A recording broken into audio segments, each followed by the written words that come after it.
Well, first of all, thank you for coming out here today. The June job numbers report, we think is a very positive step in the right direction. It showed that close to 29,000 Manitobans, or close to 42,000 over the last 2 months, have been either rehired, which we think is good. The labour force survey also showed that Manitoba will have actually the second lowest unemployment rate, and almost more importantly, the youth unemployment rate will be the lowest in Canada. That's a part of it. So we think that's a positive step forward. I do want to be perfectly clear that we know there's far too many Manitobans that will still be unemployed and need supports. Our Restart Manitoba plan is working, but as mentioned, there's too many people that are still unemployed and need help, not just in Manitoba, but across the country. Our number one goal has been to really keep Manitobans safe. And of course, Manitoba is one of the safest places really in North America now because of the low COVID numbers. I don't think we've had a case in close to 9 days. Manitoba has spent over $2 billion on supports for COVID related, and the Parliamentary Budget Office just did an analysis that showed that Manitoba was second only to Quebec in terms of our expenditures to support people that are impacted by COVID-19 in so many different ways. Manitoba must grow our way out of the crisis and not cut our way out of this crisis. And Manitoba really has two strategies to restart the economy. We've talked a little bit about this last week, investing in public health preparedness, making sure we have PPE and these types of things, and also investing in jobs and growth. And our program really focuses on getting people back to work, protecting people from COVID, a safe restart, and no COVID comeback that the Premier has talked about. We know that over 1,912, in fact, people have applied for a Manitoba Jobs Restart program, obviously to get people off the CERB, which is important. The federal government has made some changes, phasing it out just fairly recently. And some of the programs, the GAP funding, that's of course the $6,000 funding program. There's more than 7,400 businesses that have been supported, $44 million in supports for that. Really the provincial and national outlook really depends on two things. It depends on the virus, and it also depends on the strength of the restart of it. So we're happy. We think it's a positive first step that, again, over the last 2 months, over 42,000 Manitobans are back in the work field, and that the unemployment rate will be very low here in Manitoba, second lowest in the country. Youth unemployment, again, will be leading the nation in terms of the lowest amount. But we need to do much, much more to support Manitobans. And so, yeah, if there's any questions or comments, I'd love to take them. You mentioned the $2 billion in COVID-related supports. I assume that's the planned, the budgeted number, but we've heard that some programs are undersubscribed, childcare, for example, some of the other income supports. How much money of that has actually been spent? Well, the programs haven't closed, so Steve, we're really happy when the Parliamentary Budget Office did their analysis. Manitoba is second to any other province in Canada. They haven't done analysis of how much Quebec will use or Ontario will use as well.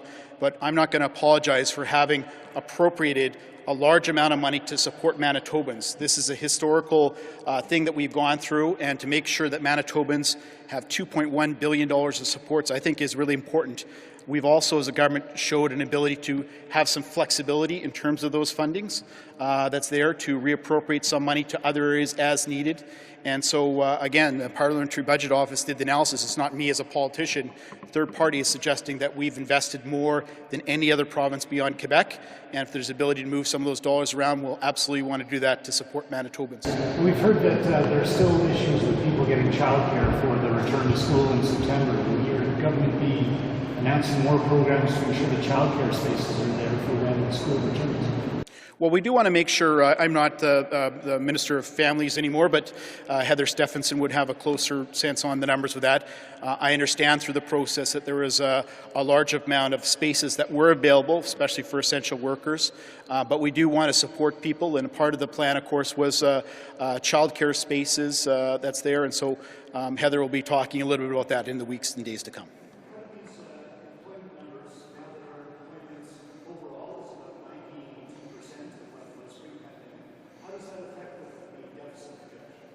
Well, our deficit projection is based off 9 forecasting agencies, including bond rating agencies. So we anticipate our deficit could be 2.9 million, but it could be higher depending on the virus and the phase of the restart.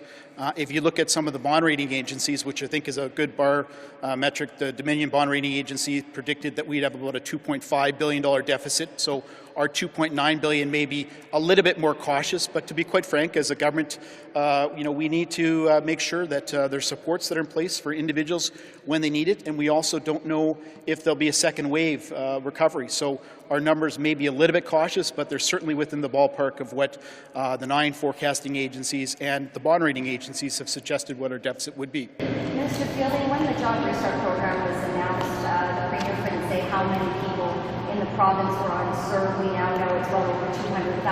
You said that 1,912 people applied for that program. That's right. Is that a disappointing number considering how many people in this province are reflecting, sir? Well, I would say, number one, the federal government had their fiscal update with Minister Marneau just in the last few days, and obviously they're phasing out the CERB program as well, moving more to the wage subsidy program. The numbers that the Premier, and the Premier is absolutely right, anticipated the 50,000 is the ones that would anticipate coming back by year end.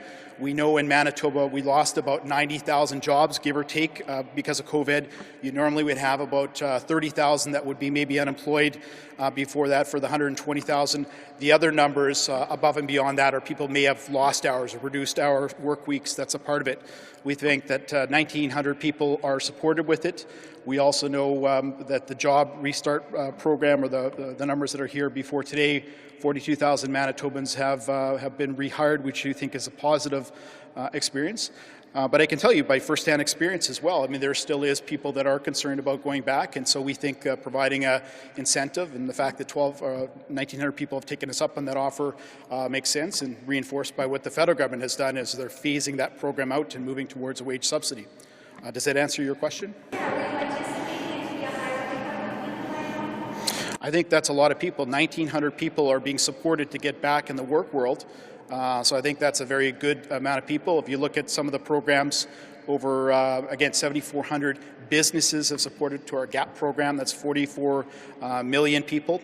And what's really more important is some of the student job creation. And that was one of the things I really want to highlight with this jobs labor force survey, that Manitoba will be leading the nation in terms of youth unemployment rate.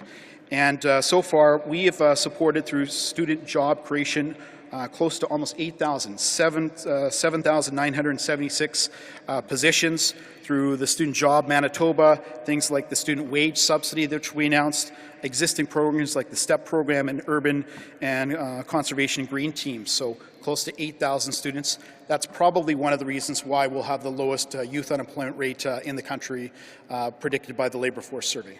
When you talk about people concerned about going back to work, you're looking at it from basically an incentive point of view. But when it comes to making them comfortable at going back to work, would it be necessary to mandate masks in public spaces and to also help give consumers that confidence? You know what, that's something that we have Dr. Rusin, he's our health officials, they can comment more on that. I've worn a mask myself in the past, but that's really up to the health officials. We're going to take the advice from Dr. Rusin. Are you hearing much about that from the business community and industry people about that being a concern? You know, I think with the business community, I mean, my family's small business owners. I think, small businesses are interested in having things like masks because it shows to their customers that they're a safe area to come to. But at the end of the day, we're going to take the advice of Dr. Rusin that will make those determinations for us. Anything that can build the confidence of individuals, and I think if you ask most people in the business community, if individuals think that will make them feel safer, then that's a good thing. And again, we're going to follow the advice of Dr. Rusin, and I'll let him make comments on that nature of things. The employment numbers show a bit of a dichotomy. There are people in the workforce where the numbers are not nearly as good. Low-wage earners, women more than men, young people. So will the government offer programs targeting those areas that are still lagging quite far behind the overall trend? Yeah. Well, that's why we're so proud of the fact that the student job creation numbers, what the survey is showing is that Manitoba is going to lead the nation in youth unemployment rate. And there's 2 particular programs, plus the 2 existing programs, the STEP program, as well as the Urban Green Team programs. But the 2, one was a wage subsidy program. You've had over 4,249 students that have gotten jobs that way. Overall, just under 8,000 students have been employed by the 4 programs that we have related to it. And I think part of the reason why the youth unemployment rate in Manitoba will be the lowest in the nation is because of some of the job programs that we've established to make sure that youth are employed. But again, these stats also point to low-wage earners and women as sort of being left behind the recovery that's happening. Yep. So are we going to see programs for those groups as well? Look, we've really made a focal point of having some flexibility with our programs. There's a variety of programs we've had. We've had essentially the essential workers. We're calling it obviously the risk recognition program that tops people up that have been there. There's probably close to 90,000 people that will be a part of that or have applied for that. You know, we want to make sure that due diligence happens, so the numbers will be around that level. But there's a variety of programs that we've engaged in. There's a rent subsidy program for commercial rents. We've done commercial evictions. Again, we've done a lot of this youth programming that's there. The Manitoba Gap program that has an impact on businesses that weren't able to capture some of the federal programming that's there. There's 4,400 or 7,400 businesses that have been supported. So absolutely, we'll always take a look at things when we need to make some changes to make some flexibility that's there. And if there is some other existing resources above and beyond, you had mentioned about the programming levels for it, that's something that we take a look at if there's a need to. We'll have those conversations with the business communities and others as it relates to other programs. Yeah. Well, we've had about, now I just want to be clear, we haven't made an announcement on it, but we've had some around over 90,000 people that applied. Now, what we need to do is make sure that there's no duplications, people filling out applications twice. So that due diligence is happening there. So you've got a labor force of over 600,000, so you have over 90,000 people that applied for a risk recognition program. I'd suggest it's a pretty well utilized program. Again, that may not be the final number because we need to make sure there's no duplication, or people are in the system, make sure there's fraud or anything else that's associated with it. So that process is ongoing, but we think it's an important program, and we're happy we're able to work with a number of the groups. We actually had 3 votes on it with a lot of the groups that establishes some of it. We didn't have a uniform agreement on some of it, but it was a democratic process, and we had them dictate to us what businesses should be included. You got to remember too, when the program was first announced by Justin Trudeau, the Prime Minister, the cap that they were talking about was somewhere around $2,500 a month. We doubled that to about $5,000, and so we're happy with the numbers so far, but we'll see where the numbers end up.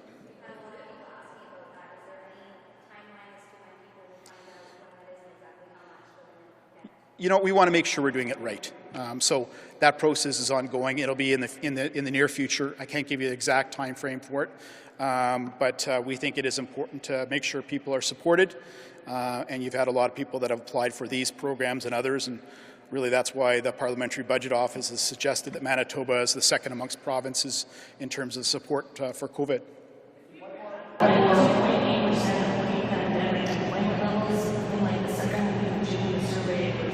I'm sorry, could you say? We were at 92.8% of pre-pandemic employment levels in June, the second week of June, the survey was done.